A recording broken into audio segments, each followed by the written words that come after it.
Bonjour à toutes et à tous, bienvenue dans ce troisième épisode de Parlons Science.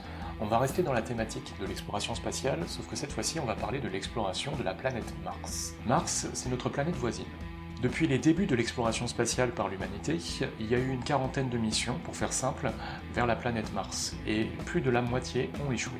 Ça place tout de suite le contexte sur le fait que, pour aller d'une planète à une autre, c'est beaucoup plus compliqué par exemple que d'aller de la Terre à la Lune.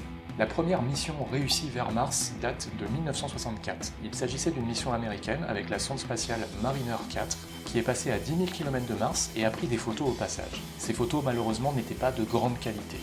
Suite à cela, les objectifs des agences spatiales américaines et soviétiques ont changé, le but étant cette fois-ci d'envoyer des sondes en orbite autour de Mars afin d'essayer de visualiser un peu mieux la surface de Mars et la cartographier. Il y a eu plusieurs réussites, à la fois du côté américain et du côté soviétique, en 1971. La mission soviétique Mars 3 a même réussi à larguer un atterrisseur à la surface de Mars, mais il a été détruit au bout de quelques secondes. Et en 1976, l'agence spatiale américaine lance la mission Viking et parviennent à faire atterrir un module d'atterrissage sur la planète Mars qui nous a donné des photos de bien meilleure qualité que la sonde Mariner 4. Globalement, toutes les observations qui ont été faites jusque-là par les sondes spatiales et les orbiteurs tendaient à montrer que la planète Mars n'était pas une planète si intéressante que ça, que c'était presque une planète morte. C'est pour ça qu'il y a eu une grosse période de creux pendant une bonne vingtaine d'années où on ne s'est plus du tout intéressé à la planète Mars. Jusqu'à une date clé dans l'histoire de l'exploration de Mars, 1996. C'est cette année-là que la mission américaine Mars Global Surveyor a été lancée. Il y avait d'abord un orbiteur, c'est-à-dire une sonde qui allait rester en orbite tout autour de Mars et qui a permis de cartographier beaucoup plus précisément la planète Mars et de se rendre compte que finalement, cette planète, elle n'avait pas forcément été toujours aussi aride. Et cette mission marque également l'envoi du premier rover spatial sur la planète Mars. Il s'agit de Sojourner, qui était accompagné de Pathfinder. Pathfinder, c'était une sorte de relais de communication qui permettait à Sojourner de communiquer avec la NASA et inversement. D'ailleurs, pour ceux qui ont vu le film Seul sur Mars, Pathfinder joue un rôle essentiel. Finalement, les scientifiques ont commencé à se dire qu'on avait peut-être cherché au mauvais endroit.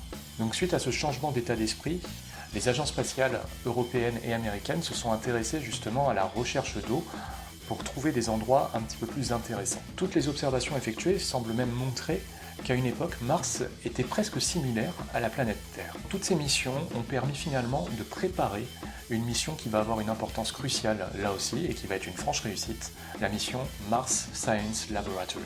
Vous connaissez peut-être pas le nom de la mission, par contre vous connaissez forcément le rover qui a été utilisé au cours de cette mission, le rover Curiosity. Ce rover, très performant et équipé de nombreux outils, a été lancé en 2011 et est arrivé sur la surface martienne en 2012. Et il se trouve qu'encore aujourd'hui, donc en 2020, il fonctionne encore. Je vous mets dans la description en dessous un lien vers un album de photos prises par Curiosity, et en particulier vers une photo de très grande qualité où on se sent vraiment sur la planète Mars. Alors jusque-là, vous aurez compris, ce sont les Américains qui ont un peu la main mise sur l'exploration de la planète Mars. Ils sont très en avance, mais l'Europe n'est pas en reste. En effet, en 2012, l'Agence spatiale européenne et l'Agence spatiale russe ont décidé de collaborer sur une mission commune.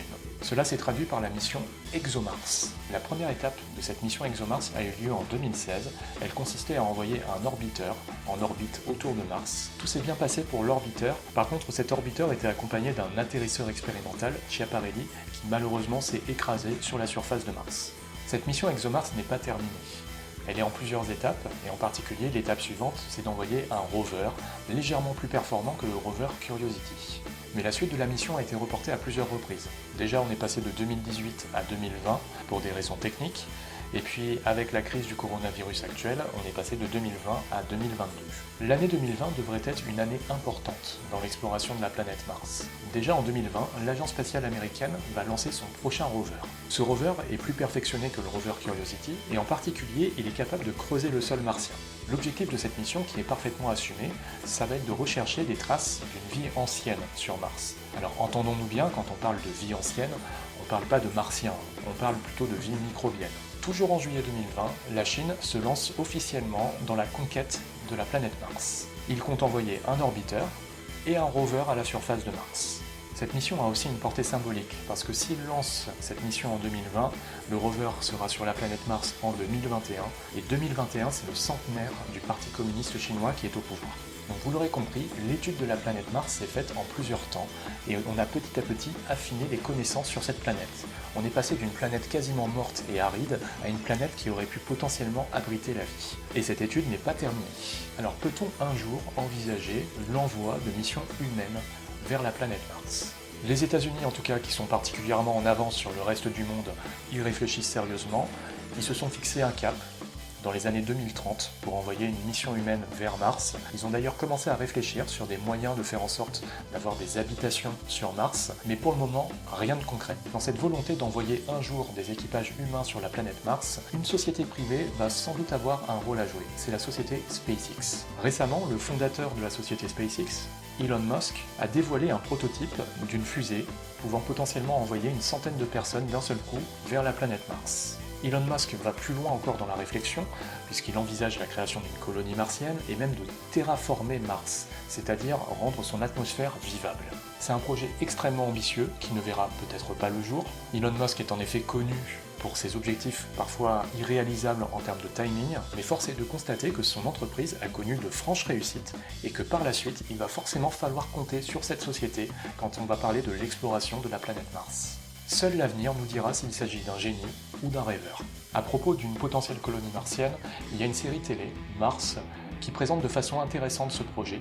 C'est à la fois un documentaire et une fiction et c'est scientifiquement intéressant. Par contre, ça part assez loin au niveau scientifique, donc c'est pas réservé à tous les publics.